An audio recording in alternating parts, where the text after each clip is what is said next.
정부가 저출산 대응을 위해 각종 노력을 기울이고 있지만 농촌 지역에선 제대로 된 산부인과 의료 지원을 받지 못하고 있는 것으로 나타났습니다.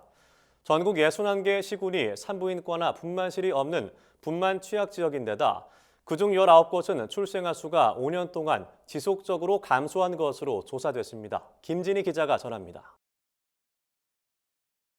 정부가 올해 역대 최대 규모인 46조 7천억 원의 출산 장려 예산을 편성하는 등 저출산 대응을 위해 노력을 기울이고 있지만 지역 간 산부인과 의료 서비스 불균형 문제는 여전한 것으로 드러났습니다.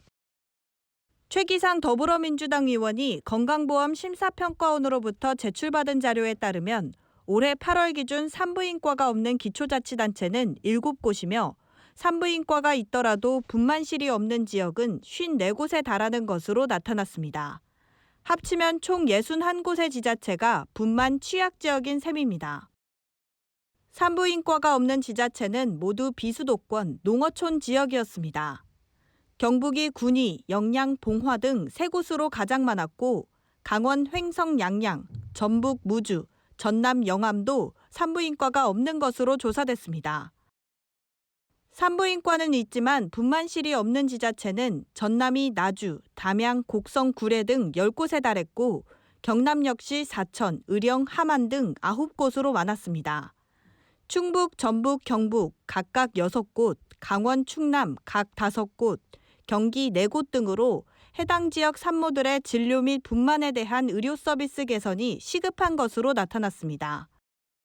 최 의원은 또 통계청에서 제출받은 자료를 분석한 결과 산부인과가 없거나 산부인과에 분만실이 없는 분만 취약 지역 61곳 중 19곳은 최근 5년간 출생아 수가 해마다 감소했다고 밝혔습니다. 특히 충북 음성, 경북 고령 등 6곳의 출생아 수는 5년 전과 비교했을 때 절반 이상이 줄어들 만큼 심각했습니다. 산부인과와 분만실이 없는 지역의 산모 관련 구급 이송을 살펴봤더니요. 자택이나 구급차 안에서 출산하는 경우도 매년 발생한다고 하고요. 이렇게 분만 환경이 열악하면 젊은 인구의 유입은 더욱 감소되고 이는 다시 출산율이 저하되는 악순환이 반복될 것 같아서 그 부분이 가장 걱정스럽습니다. 최기상 민주당 의원은 모든 산모와 태아가 균등한 의료 서비스를 받을 수 있도록 분만 취약 기초자치단체들을 권역별로 묶어 의료 인프라를 구축하는 방안을 제안했습니다. MBS 김진희입니다.